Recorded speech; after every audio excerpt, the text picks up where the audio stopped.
Hello, everyone. Welcome back to session 3. Thanks to those of you who have been hanging in there with us, mostly from the European and Asian time zones. I see that we've released quite a few of our colleagues from the American time zones, but we've also had new people from the Asia Pacific time zones join us. So thank you so much for making time for this global event.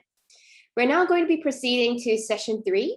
As a general reminder, you're all invited to share your Q&A via the little icon at the bottom. We are tweeting along at TikTok Cultures, as well as the hashtag TikTok Cultures. And all presenters are invited to please mute and take yourself off video until it's your time to speak. In this session, whether by design, more likely, or by coincidence, you see that the 4 papers we have focus on politics and playfulness, happen to focus on the region in the Mediterranean as well as the Asian-European border. So without further ado, please allow me to introduce our first speaker, Laura Selvi, presenting a paper on TikTok, the locus for a new form of playful activism, the case of hashtag Gaza under attack. Laura, over to you, please. Yes, so thank you very much. First of all, I go straight to the topic for not wasting precious time in these 10 minutes. So where does the idea of focusing on Gaza under attack come from? As you probably know, in recent months, there has been a further escalation in violence in the Israeli-Palestinian conflict following the Sheikh Jarrah riot and basically culminating with the bombing of Gaza. So as you can see, here is an extract of media. Many media started clearly saying that this TikTok was becoming a real part of this conflict. So we decided to dig deeper.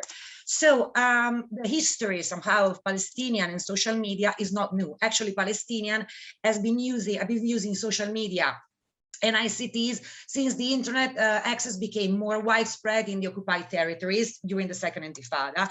And actually it became part of the warfare to the extent that some authors consider that social media has actually became a new site of war zone in the Israeli-Palestinian conflict. So the important thing to remember, and this is somehow the background of our studies, is that why Palestinians actually used social media and found in social media an important communication ally, because for the first time that they were able to actually tell their story, their version of the story, and directly contribute to the narration of Palestine, right? Of course, countering Israeli superpower, both in terms of propaganda and in terms of presence in the mainstream media. So how have they done it until now?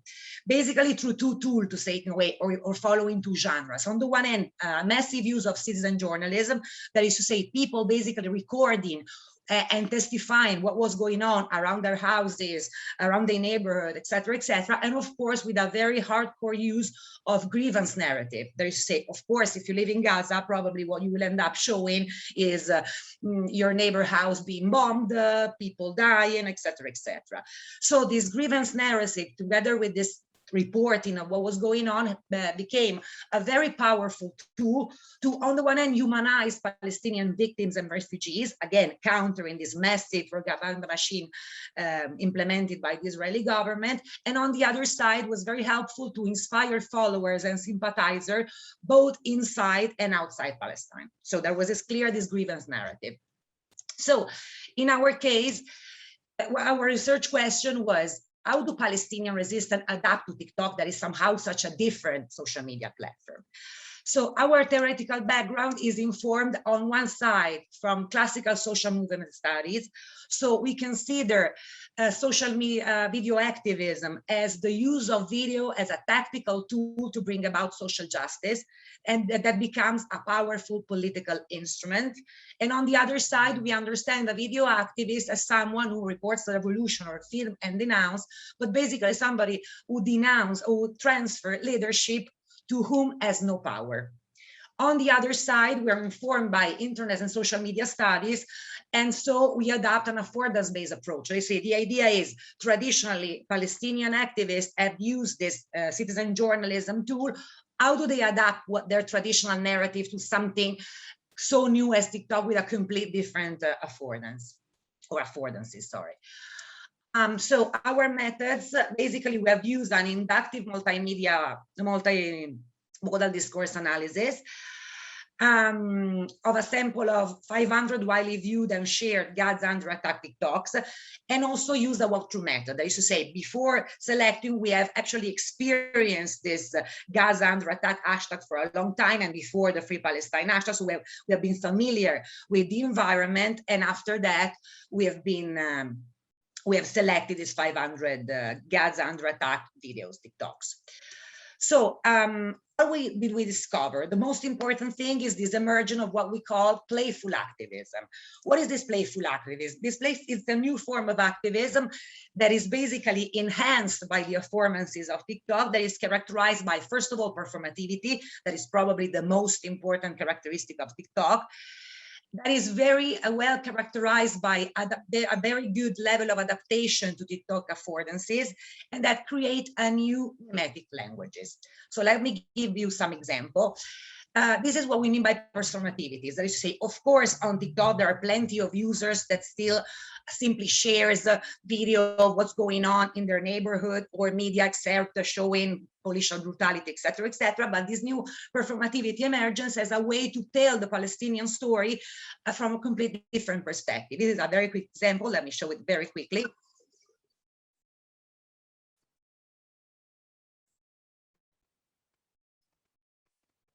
So there's an entire genre of mainly girls, as I will discuss later, young women, that basically dramatize Palestinian story using a complete new form of language, very well related to a subculture that is very present on TikTok, that is the makeup art and also nail art. That is to say, they paint their faces to tell the story. The second characteristic is the adaptation of TikTok affordances. I'm not playing the video, not to waste time. Probably you're familiar with this video because it became worldwide viral and made the headlines worldwide. It's an Egyptian young woman that tells, of course, her side of the Palestinian story, singing along. So really following what TikTok is about, just by singing in a very fresh way. And finally, probably the most interesting thing is the so-called Jalebi Baby Challenge. As you know, TikTok is basically organized around challenges, around trends. This Jalebi Baby Challenge, let me just show you very quickly.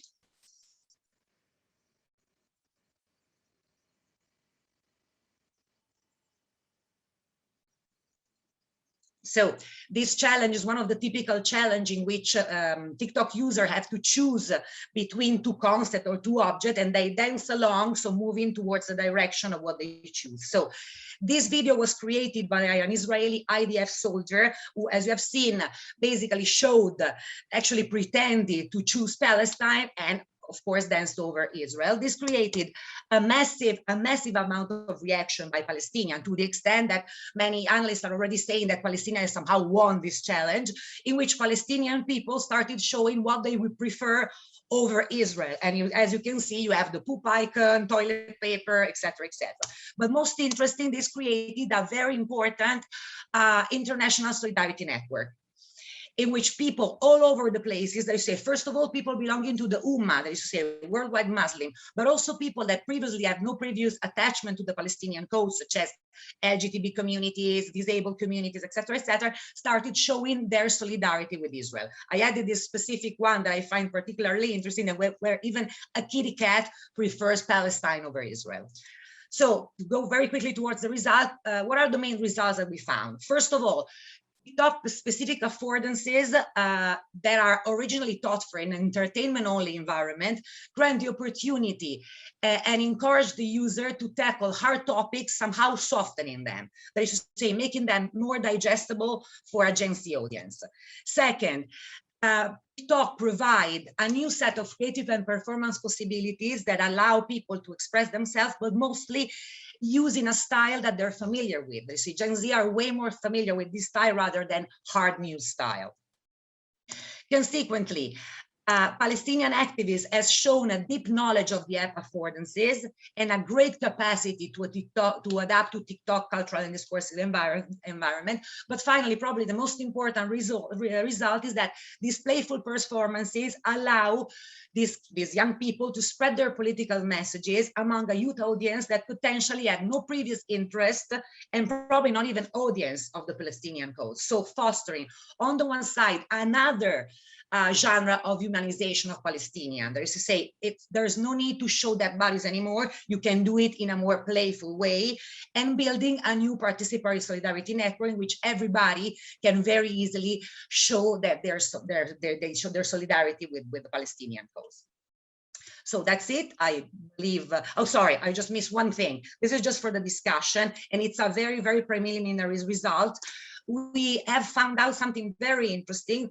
Apparently, there is some of a gender gap. That is to say, girls, young women seems to adapt way more to TikTok specific affordances and a specific cultural environment. That is to say, as you can see in this picture, male creators tend to still stay attached to this representation of the Palestinian cause, wearing, war, camouflage dress, showing weapons, showing in a very aggressive way violence, while girls are more into this new language of makeup culture and body arts. And for my presentation, that's it. Please don't hesitate to contact me for any further info, and thank you very much. Thank you so much, Laura. That was so wonderful and also so great on time. We'll move on to our next speaker, Tom Devon, presenting on participatory nationalism on TikTok, the mimification of the Israeli-Palestinian conflict. Over to you, Tom. Thank you very much, Christelle. So I'm just sharing the screen. Great. So hello, everybody. I'm Tom Devon, and I'm honored to share my reflection with a great amount of people who are intrigued by TikTok cultures like me. So following Laura's brilliant observation, my study is offering a two-level analysis of the mimification of the Israeli-Palestinian conflict. A quick heads up before, you might find some of the content presented to be graphic. So the context is already familiar to you from our previous talk, the TikTok Intifada, which stands for uprising in Arabic. And within this local environment, I'm trying to understand the culture of participatory nationalism on TikTok and its various implications. So using the Free Palestine and Stand With Israel hashtags as my research body, I scrolled every day as the violent incident increased throughout Israel and Gaza. By that, I profoundly learned the trajectory of national-minded users on TikTok and their unexpected patterns. Qualitatively, I was intrigued by three interconnected corresponding categories on TikTok: content, aesthetic, and practice. This enabled me to identify hundreds of videos, and yes, one by one, as mimetic multimodal units. And restricted by time and context of the recent conflict, I have unpacked TikTokers' use of national-related beliefs, behaviors, rhetoric, imagery, symbols, and other factors, and carefully examined their translation into TikTok visual grammar. So my first level of analysis is meta-observation of two national-related meme clusters, representing the mimetic momentum of each movement at the outset of TikTok's Intifada. POVs, dance routines, live broadcasts, beauty videos, green screen manipulation. This intriguing assemblage of participatory nationalism relies on some of TikTok's identified qualities of imitation and templability in forms of audiovisual content. This offers the national-minded users a variety of sounds, feature, and visual styles that enable and encourage them to participate, perform, and play with their national identity. The second level of my analysis is applying an inductive approach of selected videos and reflections from interviews with TikTokers for the purpose of extending my understanding on national-minded users on TikTok. This is where I'm zooming on identified mimetic practices and aesthetics and learning about the user's way of conveying their national sentiment.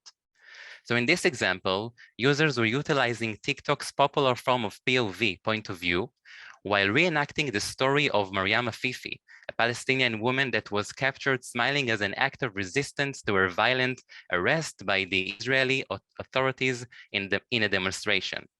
So stay focused as the video goes by fast, you know, the TikTok way. Don't know what's inside of me.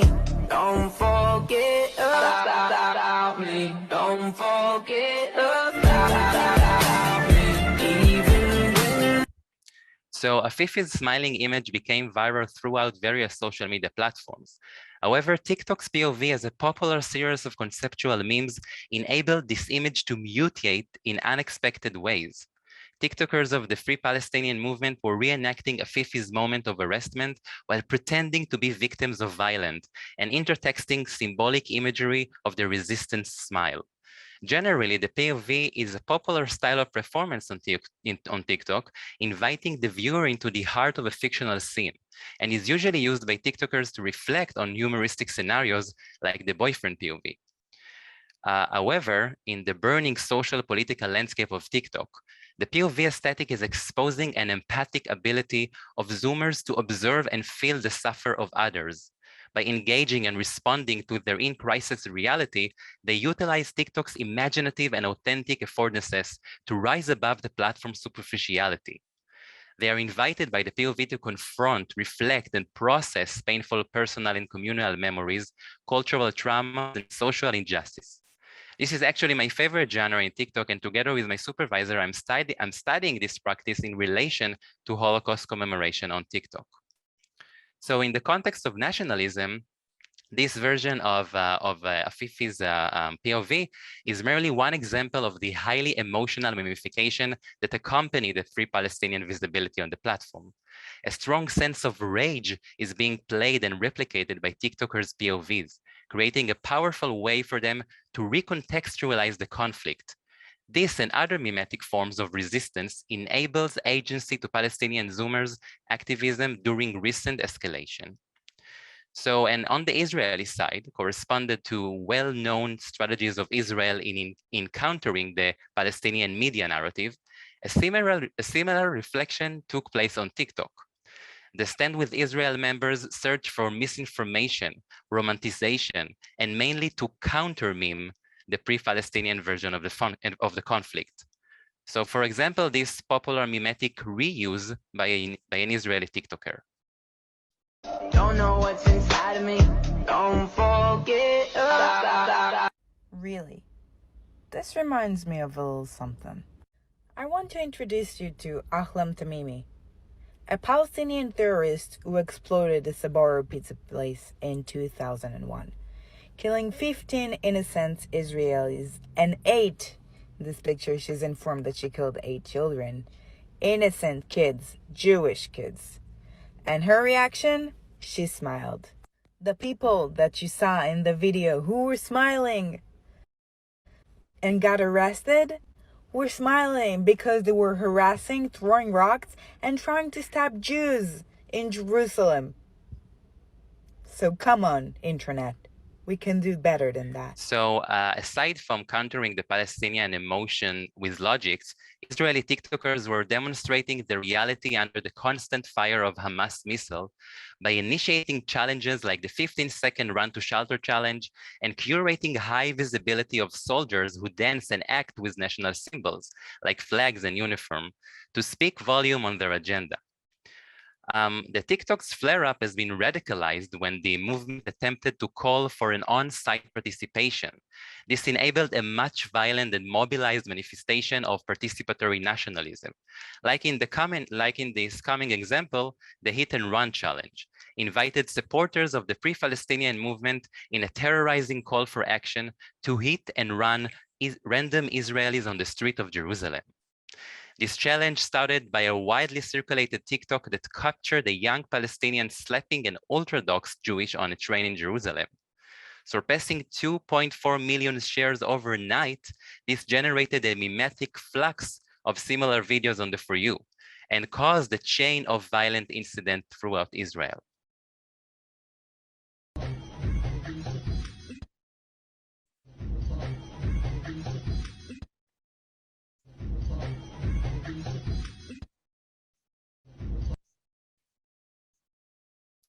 Okay, so here you can see some more of the violent incidents throughout Israel and Gaza. And supporters from each side were also testifying in interviews to weaponize other platforms' features such as the live for the purpose of inflammation in various hotspots in Israel and as a means of documentation of possible war crimes in Gaza.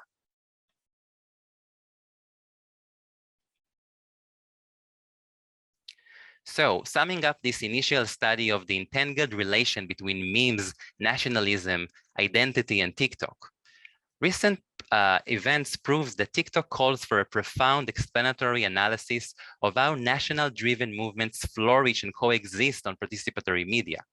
While being armed with memes as their communalized force to win visibility, national-minded users have adjusted and capitalized on TikTok's competitive meme culture.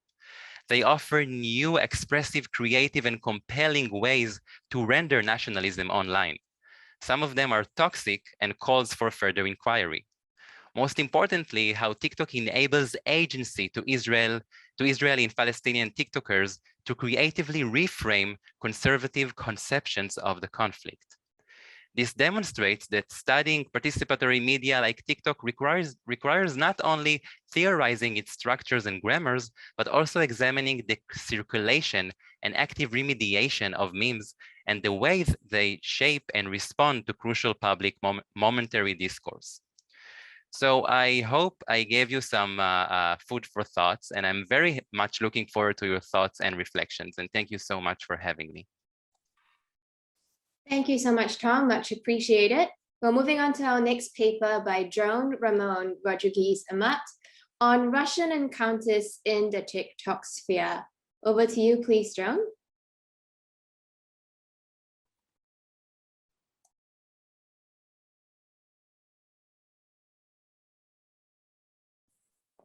Hello, I will present. My name is Julia Brinska, and Jean Ramon is my co-author.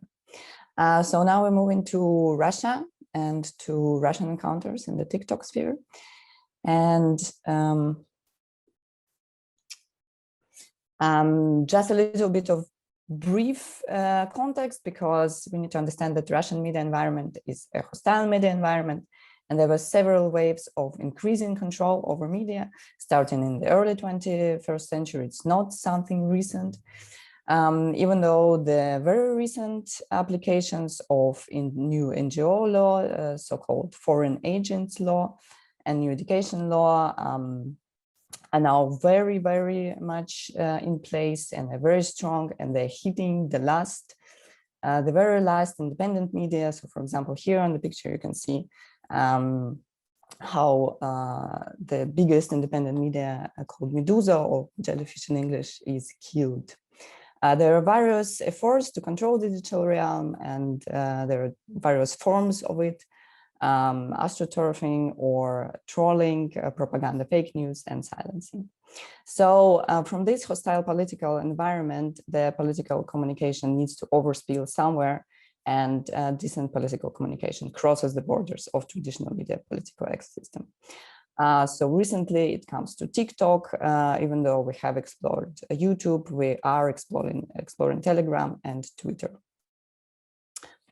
So this is also touching very briefly, but the context is that Russian oppositional leader Alexei Navalny was poisoned on 20th of August last year. And on 22nd of August transported to Berlin, and then events were unfolding. He posted investigation on Putin's balance on 14th of December and came to Russia on 17th of January, and 23rd of January we had the mass protests. So this is our case study, the mass protest that happened on 23rd of January. So we have explored three most popular hashtags: Free Navalny, 23rd of January, and Navalny Please Leave in Cyrillic. And these three hashtags, in a couple of days before the 23rd of January, received more than 200 million views. Our methodology, we explore the shapes of how these Navalny online protests, actually offline protests, we're looking into the TikTok sphere. We took 24 top videos by each hashtag suggested by the algorithm in August 2020, and we did early qualitative exploratory analysis. So far, we could not access any metadata I think it was already discussed here, but we moved through these three aspects: actors, messages, and the language of the videos. And on the second step, we hope to do the remediation of how this linked to other platforms, how TikTok communicates with other platforms, interactions between the actors, and also the cultural extension. So a little bit on the actors. So only 9 accounts had less than 10 videos in their feed. They were mostly very active bloggers. In 38 cases, more than half of our videos, it was more or less anonymous, so we didn't see face or voice.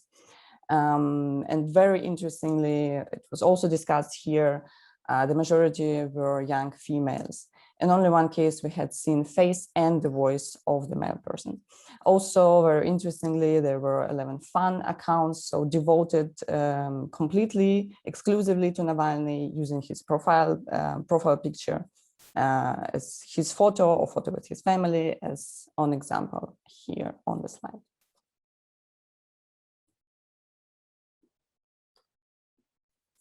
We have studied the messages and the content of the videos and their purpose. I'm not also talking much about it. Briefly, the protest footage, so like the actual live footage from the protests that were happening on the streets on the 23rd of January.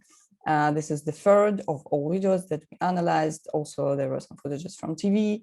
Memes, trends, things that meta-ironically were discussing the protests. Also, there were some videos about preparation, also mimifying the preparation for the protest and how showing how the Generation Z is preparing for the protest, but also giving some very useful information, for example, some quotes from the Constitution explaining the rights, explaining the telephone numbers, where to call if you're arrested, what to do and how to cope with this situation. Also, there were many fan compilations, mostly from these fan accounts that I was talking about. So showing Navalny and, for example, Navalny and his wife and their love story and so on. This was very much in line with the YouTube categories that we identified earlier in our earlier research. Language, there we found that music was extremely important. So 17 videos had original sound from some, if that it was, for example, the protest footage, it could keep this original sound, or some interviews or edited phrases, for example, to build the fake dialogue between Putin and Navalny. That never happens. The vast majority of videos use tracks with relevant lyrics. So, for example, bands I Speak or Face were used very often. So 12 videos contained the I Speak track with the certain lyrics. And also, interestingly enough, these bands were already very active, and they were, for example, making concerts at the rallies in 2020 in Moscow. So this brings us to the relevance of the music and invites us to explore this further. And we ask ourselves, does TikTok build a soundtrack for Navalny online protests? We detected several trends there. I'm not showing the videos. This one, for example, was one of the most viral stories, and the TikToker was invited to certain TV channels to give interviews, and she started this trend at school. She was coming to the wall and taking the portrait of Putin, which is usually is hanged up at the wall at schools, and taking it down, translating the message and the idea that Putin is not our president. So there were other memes or trends. So, for example, this trend, the video starts with the person showing a Russian passport and then making Putin Navalny in the frame and making this photoshopped image with neon colors. And it also is accompanied by the same music as in the last trend. Yes, another trend which is coming from the fact that Putin never pronounces Navalny's surname, or his opponents are never pronouncing his surname. And for example, here there is a suggestion how to make local authorities to clean the snow to write the surname Navalny, because it does not exist. It will be cleaned immediately. And this trend is also based on the Russian movie from 2000, very popular one, and is based in the Russian culture. And it actually comes from the fact that Navalny and his wife made meme themselves. They repeated the meme that was already existing. So very briefly to the conclusions, to wrap up, we land where we have started. The political communication expands beyond the established media. And TikTok is used as a new space due to several reasons. First of all, TikTok is still out of reach of very tight Russian regulation, and it enables some action. It's also fearless space for expression in comparison to other media platforms popular in Russia, such as vk.com. Also, this dynamic and algorithms of TikTok that in this situation, in this case study, have favored the political communication interaction. And everything with these hashtags was becoming really viral. So many non-political bloggers were forced to use or were invited to use these hashtags and follow this trend. So for example, TikTokers that have nail salons or something like this were also using this hashtag and discussing Navalny. TikTok is still used as a source of news because one third of the videos was actual protest footages, and this aligns with the freedom and fearless of this platform. This raises the issue of fake news and reliability of the sources, and this is the same that we were discussing about YouTube. And also cultural textures and TikTok languages. Again, sound audio matters, and there is actual language of this. Lyrics, bands related to the protest, and so on. And also local culture embedded in the trends and memes that is meta-ironically reflect on the state of political communication. So yes, I'm stopping here, and this is obviously only a start, and we invite you to the discussion and to the further exploration. Thank you very much for that attention. Thank you so much, Julia. And thank you also, Joan, for clarifying the chat that you've tag team and your co-author was presenting. All good. We're now presenting our last paper of this section by Derya Kurtulus on TikTok journalism, forest fires in Turkey. Take it away, Derya. My name is Derya Kurtulus. I'm from Ankara, studying my journalism master's in Ankara University. And we did this study with my colleague Demet Fırat. And today I will try to present our study. TikTok is a very popular and controversial platform in Turkey, just like in many countries in the world. This application is intensely used in influencer marketing and advertisement sector, mostly preferred by users with low capital, and its contents and users are criticized, even teased in Turkey. In addition to its 32 million users, some facts unique to Turkey have recently made TikTok a very noteworthy platform to examine in academic studies. Even there are studies concluding that young people in Turkey were reported to consider TikTok a way to make money and have a good future during the recent period of time, characterized with high inflation and unemployment rates in Turkey. Also, it is possible to say that TikTok is approached with a moral panic due to the importance of the creating trends in TikTok according to its algorithms and the presence of certain contents that might be considered extreme by conservative people. Generation T, a documentary recently broadcast on Blue TV, brought TikTokers and academicians in the field of communication and other distinguished people from music and entertainment sectors, as well as digital platforms together in. It shows us here the researchers pointed out that the relationship between high rates of unemployment among university graduates and the increasing interest in Turkey in the country should not be ignored. In addition, it can be said that there's a moral panic towards the motivation for TikTok users to disclose their home life and family members without respecting privacy issues in order to be popular and make money from such shares.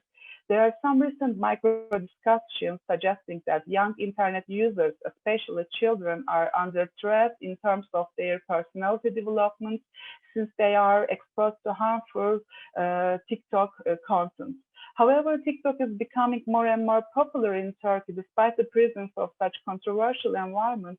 The representation of the forest fires in Turkey on TikTok, which is the issue we focused in our study, is a bit different from the framework mentioned above, since the representation involves a global call for solidarity against an ecological disaster. In the summer of 2021, many fires broke out almost at the same time in the west and south of Turkey, causing immeasurable losses. And mainstream media was criticized for not informing public well enough about these fires and the seriousness of the situation. Sorry to interrupt. You might want to change your slides to slide share mode at the bottom because the text is very small for us right now. So at the bottom, I'm sorry. Right, yeah. Yes. At the bottom right of your screen, next to the scroll bar, the fourth icon. I'm sorry. I'm trying. The fourth one? Yes. I'm sorry. I'm very sorry. And the sensitivity and the concerns due to the insufficient number of air vehicles to fight against fires by air were often voiced on social media to the fires, especially on Instagram and Twitter. Ejazaim, an Instagram influencer, started a global call text under the hashtag Help Turkey on August 1st. The text was later translated into many languages such as German, French, Spanish, Russian, and Mandarin Chinese in a short time. Turkish social media users shared content aiming to raise awareness about the problems Turkey faced in aerial firefighting by tagging popular social media accounts. The information that is not shared and the details that were not provided by mainstream media about these fires were compensated by social media users to share content from the area through IGTV, Reels, tweets, and some share. Extremely politicized use of Instagram and Twitter became more noticeable with the addition of citizen journalism opportunities during an ecological disaster. And what about TikTok? While TikTok is often scorned, approached with moral panic, looked down on, and criticized for being a platform ignoring values in the expense of making money, it has adopted a new purpose of use and properties by making use of Help Turkey trends originated on Instagram through citizen journalism, samples intermingled in its own platform features and trends. Our study has two purposes. The first one is to examine citizen journalism samples in popular TikTok shares related to forest fires as an ecological disaster. The second one is to describe the solidarity shares under the hashtag Help Turkey within the framework of visual dimension, use of music and trends that are unique to TikTok.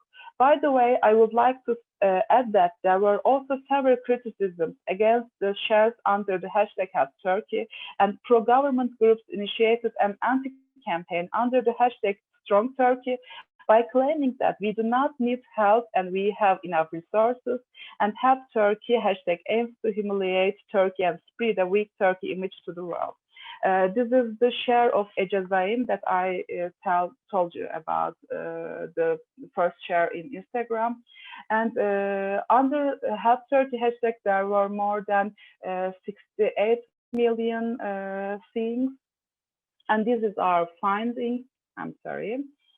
And I will talk a bit about our findings right now. The first 240 videos that were shared the hashtag Help Turkey and got the highest number of likes and comments were analyzed within the scope of this study. The reason lying behind limiting the number of the videos analyzed to 240 is that the videos shared under this hashtag repeated themselves. Analyzing higher number of videos would not be meaningful for the purposes of the study. Out of these 240 videos, 26 were excluded from the analysis because they were not related to the hashtag. The remaining 214 videos were examined one by one, and 10 videos were found to be shot in the areas where fires broke out and displayed the characteristics of citizen journalism. Also, 102 videos involved English content calling for global health, while 88 videos displayed Turkish content showing videos and images from the areas affected by the fires. In addition, 9 videos introduced fires via TikTok application and 4 videos used humor while presenting the news about the fires. Finally, 1 video was shared by a user stating that he will donate money to stop fires for each like he gets for his share. You can see the slide here. And this is an example for call for help in English. And this is a compiled news post. And these are some samples for citizen videos. You may have a look. Citizen journalism videos. These videos shot in the areas affected by fires and reflect the characteristics of citizen journalism. These videos are based on personal experiences and far from having the features of traditional journalism. The shares are rich in variety due to the nature of citizen journalism and reflect the unique personal story of each user. Some of these users are global calls for help shared by those who experience these fires, while some others present information about the harms caused by fires and display images from the fires. This is not an objective narration, professional shooting and presentation in these videos. However, they are valuable in that they directly give information about the fires. In fact, the mainstream media failed to give enough importance to these fires, especially at the beginning. Moreover, such videos were likely to be more influential news resources because these shares were real, amateur, involved a global call, and the content providers witnessed the fires themselves. And about the global call for help in English, the users produced content in English displaying images from the fire areas in the background in order to raise global awareness and calls for global help. Such contents were produced in 3 ways. First, the user speaks English in front of the camera, call for global help to stop the fires, and some images are added to this content during the presentation. In the second one, the call for help in English is presented together with images displaying the areas before and after the fires. The third way involves edited versions of images and videos from the areas where the fires broke out, which are accompanied with English text in the background. The content in English produced through a TikTok application aims to raise awareness and update global solidarity. There are some compiled news shares. This content involved edited, these are compiled news posts. This content involved edited videos from the images or photographs of the fires obtained from television channels, especially from international ones. And the presentation of the fires via TikTok, we saw that there are some characteristics. In this shares, users provided information about the fires through TikTok application and expressed their emotions and wishes. Although this popular TikTok trend weakened the seriousness of these fires, users expressed their emotions in quite different and various ways, like makeup tutorials, which makes TikTok a platform reflecting interesting experiences. And there's another characteristic, this is fire humor. This content voiced the grief due to the fires by using the power of humor. The image showing upset faces or characters that are famous nationwide were edited together with the images from the fires, which helped the user to reflect his or her own sadness through a humor character. And another characteristic, a donation for each like. In this share, the user stated that he will donate money to stop fires for each like he gets for his shares. In the share, he holds a bankroll in his hand and shows the screenshot of the platform for which he will make donation, and tells that he might increase the amount of the donation if the number of likes increases. This Hey, Daria, we'll need to wrap your talk now, please. Okay, in this study, we tried to share our observations about a very recently occurred ecological disaster and its reflections in a platform which is affiliated with mostly fun. Thank you, and I am sorry for the technical issue. No worries. Thank you for joining us. Thank you to all presenters. Can we please have Laura, Tom, Yulia, and Daria back on camera with us so that we can progress to our Q&A section? So I'm going to go in turn. We have a number of questions via DM. I'm just going to take them in the order that the presenters had given their talks. The first one for Laura. Could you discuss the possibility that the softened topics of TikTok using meme cultures can possibly depoliticize the politics? And this asker refers to, for instance, the bandwagoning of movements for fun, or just to join trends in order to get on the FYP page.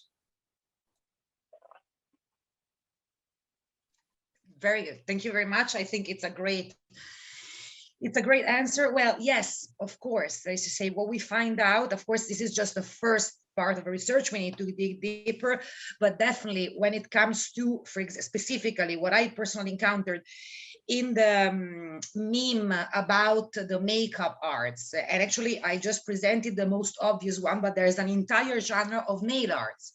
You know that in TikTok, there is this massive subculture of nail arts, people who just paint their nails with gadgets, flowers, etc., etc. So there are many of them that are using this to bring about the Palestinian cause. So painting basically the Palestinian flags on nails with a Palestinian sound and with Palestinian related hashtags. Of course, how can we measure the amount of people that actually place a heart or share it for political reasons and just for the bandwagon of popularity? Definitely.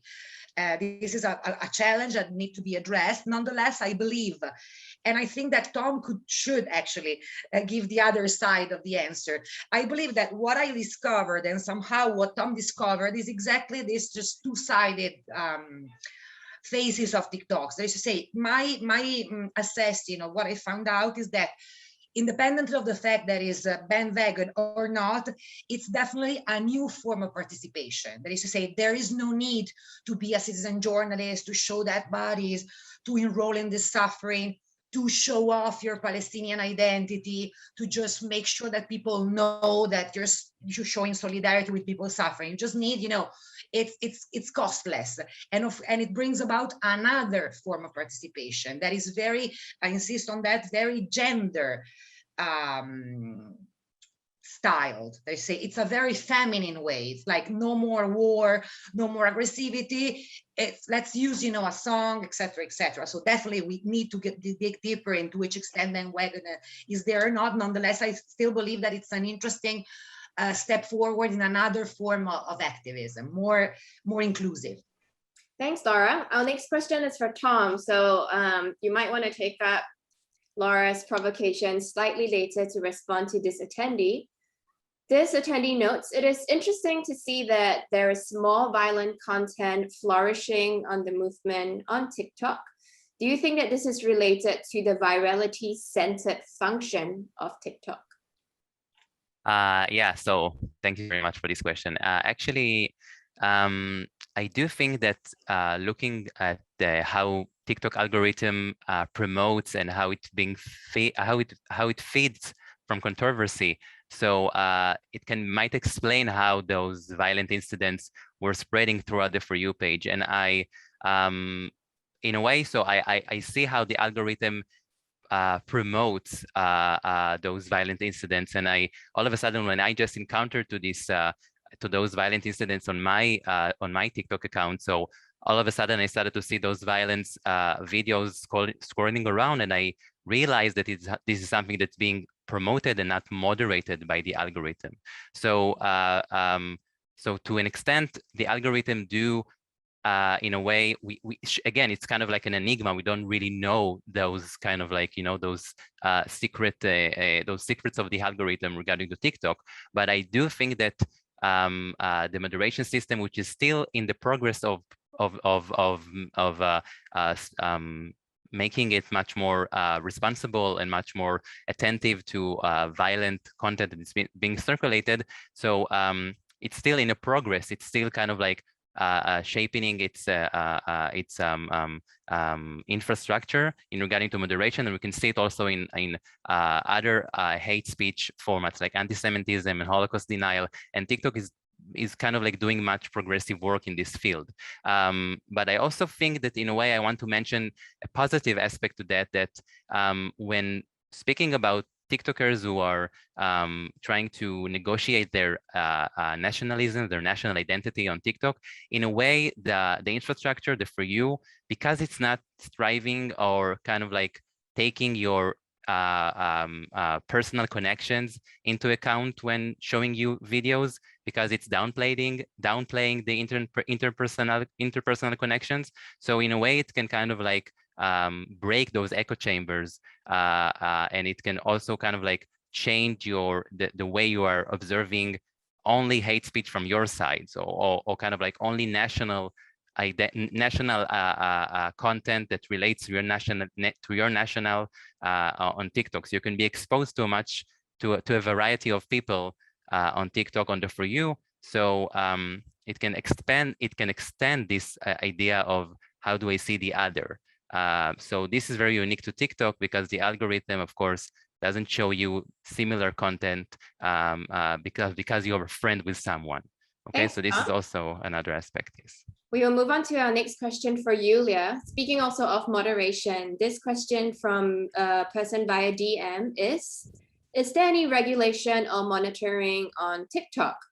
Are the young people who are using TikTok seeing this as a new kind of news channel? And have the traditional media or the government responded to the Navalny TikToks? Yeah, thank you for the question. And Tom has briefly discussed this. First of all, yeah, the moderation is still kind of in a progress with TikTok. And as I was saying, it is still kind of out of reach of the Russian very tight regulation system. So there are many new laws that now are aimed at YouTube, at Telegram, and I also use this meme picture saying like, I don't know who is this TikTok, but he needs to be arrested. So there is something coming for sure. We can expect that. But for now, there is a loop, and young people obviously see it as a new platform that is not regulated and where they can post things and they will not be called, they will not be arrested.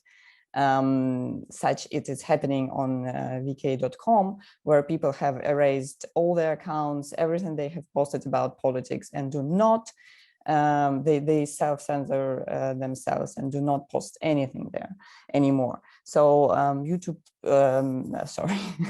TikTok took this part now instead basically of YouTube that was seen as a new public sphere, as new everything, but now kind of TikTok is jumping in this place. We don't know for how long. How the Russian government reacted to Navalny TikToks. Actually, I cannot say that very strictly.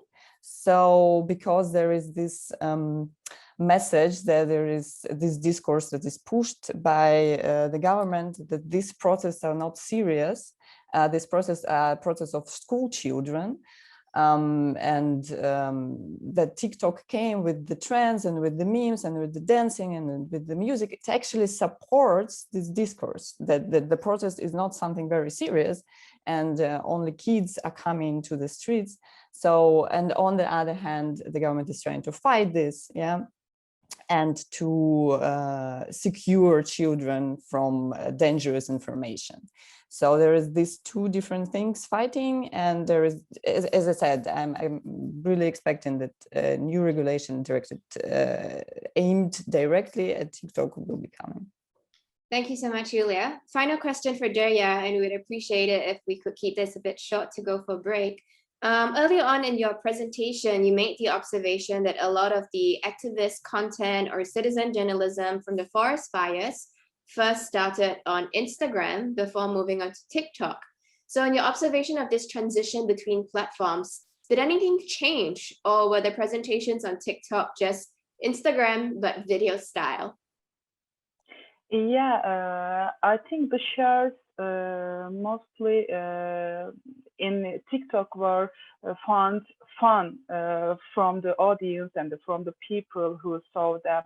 But in Instagram, it was quite different. In Instagram, it was more politicized, and the people took more serious the shares under the Help Turkey hashtag in Instagram. But in TikTok, we saw that there is an opportunity to share serious things via TikTok also for the content which are generated from TikTok.